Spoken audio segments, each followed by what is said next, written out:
Hello friends, I am Chevee. Welcome to my shed. It's been a while since we've done a handheld episode. I think like Christmas break or something like that was the last time I did a handheld. And the reason is, the shop is, it's a disaster again. I don't know how much of that you can see behind me, but I got a call from my mom this weekend and it was another one of those like emergency projects. Oh my gosh, I have to get this done.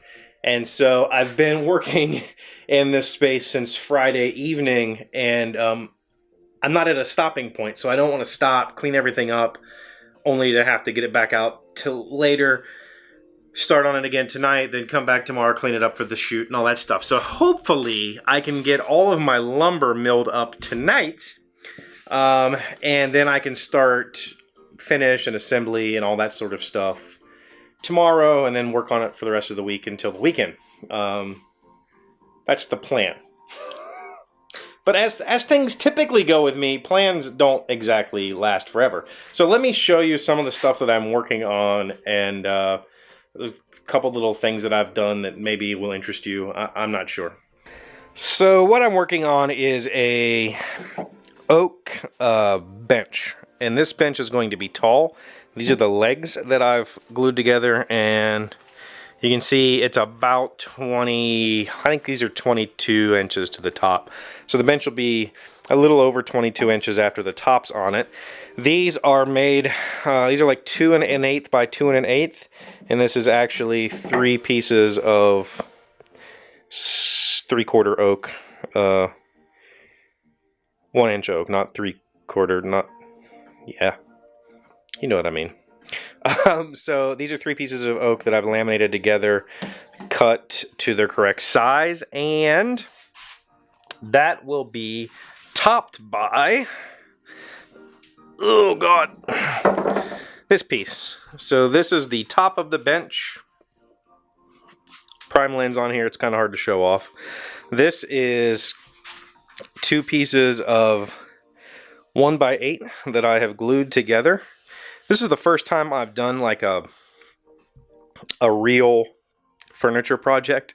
You know, I've done a lot of making general purpose things, and if you look around my shop, I made that circular saw track, this bench, all of my tool holders. You know, I make things. It's what I do. Oh, there's our little box. Made a shelf to put it on. But I've never really gotten into doing fine furniture, and it's something that, quite frankly, kind of, you know, scares me because it's so meticulous. Why will the camera not focus? Sorry. So, doing something like this top piece, for instance, I had to glue this together so that this seam was invisible, which is not an easy task to just clamp boards together and keep them aligned, especially when there's glue in there. Glue acts like a lubricant, and it makes the joints kind of slip. They do this. So I put dowel pins in here. There's dowel pins, 3/8 inch dowels that I just cut from a dowel rod. And I didn't have any way of doing that, so I made myself a jig. You can buy doweling jigs, but I went to Home Depot and I couldn't find one. So this is simply a piece of oak down here with a 3/8 hole drilled through it. I did that on the drill press, so it's perfectly straight up and down. This is another piece of oak. Would I put a through hole in? See if I can get the lighting right. That through hole, focus, you can see a little line right there. That line is dead center with the bore of that drill hole, the pilot hole for the drill. And so this allows me to put this on the edge of the board, like such, line it up with pencil marks, and then I can drill a dowel hole. Worked out beautifully. So, like I said, I really don't want to clean this whole mess up just for the sake of recording a short video today. And I really didn't have a huge topic other than you know, to talk about all of the kindness that came out on Friday after I opened the gifts. I'm still kind of dumbfounded by it, you know? It's still pretty amazing. So I wanted to just thank you all again for being my friends and being here every day and hanging out with me. I really wish I could film this process, but it's just, there's no time. The timing isn't right. I have this week to finish this thing and hopefully have it done by the weekend. That's the plan. And then next week I will be in Columbus, Ohio for Origins Game Fair. So I don't have, you know, I have this week to get it done.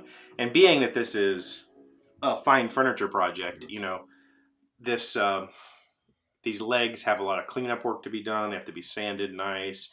I have to drill through holes with large countersinks in these because I'm going to be screwing the stretchers through.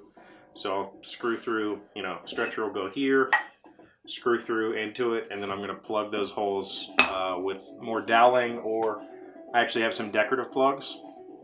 So I have to get these all cleaned up and ready to be drilled, and then I have to make a jig for my drill press so that I get all these drill holes in the exact right position. And then I have to get the base assembled, prepped for stain. If it's not obvious that this is stain, this is a mahogany, no, walnut, special walnut. Yeah, special walnut, 224 from Minwac. I've got 2 coats on here now. I'm probably going to go 3 coats on the top and 2 on the legs and stretchers. The kitchen this is going in is really dark. Oh, and I didn't mention, the reason that this is so tall is this is going under a breakfast bar area of the countertop in this new kitchen. And so it's tall. And the lady, I will tell you the story. She ordered a bench from a gentleman who had done woodworking for her in the past. And done really good woodworking for her in the past. And the bench that she got, that she paid for, is like the biggest piece of crap I've ever seen. And I'm not saying that because I'm a meticulous woodworker. I'm not a meticulous woodworker. I just told you that. This is the first like fine furniture project I've ever actually attempted. This bench was literally just like 2x4 material screwed to the bottom of a board with some trim around it. Then it looked like he just kind of poured the finish on because it had runs and drips. I mean, it was terrible. Nothing was sanded. It was all jaggedy and splintery. And there was no support for these 2x4s. And she had told him initially that she wanted a 12-inch wide bench. She doesn't know what she's doing. You know, that's just her customer's request.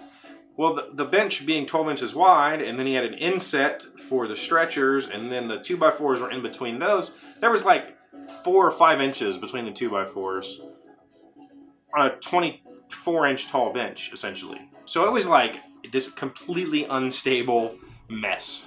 So I told her, I will fix this. I will make you a good bench that will be, this is 14 inches wide, and I'm going to bring the legs basically all the way out to the corners. Not quite. So the legs will have a nice wide stance, probably like a 13-inch wide stance, which should make the thing significantly more stable. It's still taller than I would like.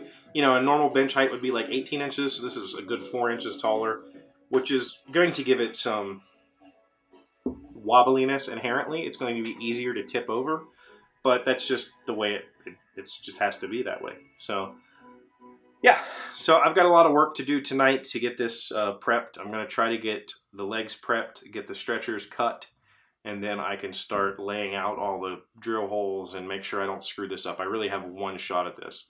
You're looking at like $150 worth of wood, and I really can't screw this up because these are my only legs. I have no extra material. I have 2 4-inch cutoffs, and I don't have time to go get more wood, glue, cut, assemble, drill, you know what I mean? So I have learned my lesson from the failed dog bowl attempt. This time I'm going to lay the whole thing out. I'm going to very clearly mark all my drill holes so that when it comes time to put things on the drill press, I'm not guessing which side I put the countersink on.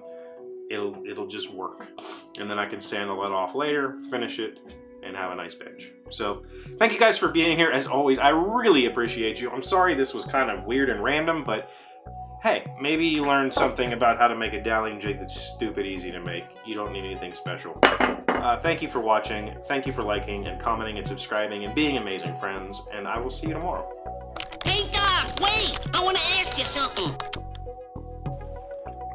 I totally forgot to record today's random fact. So, today's random fact comes from coolcosmos.ipac.caltech.edu. How are comets and asteroids different?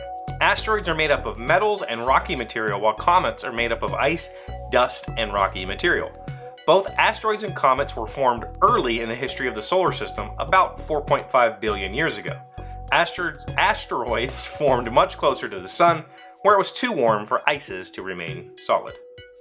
Ices, not ISIS.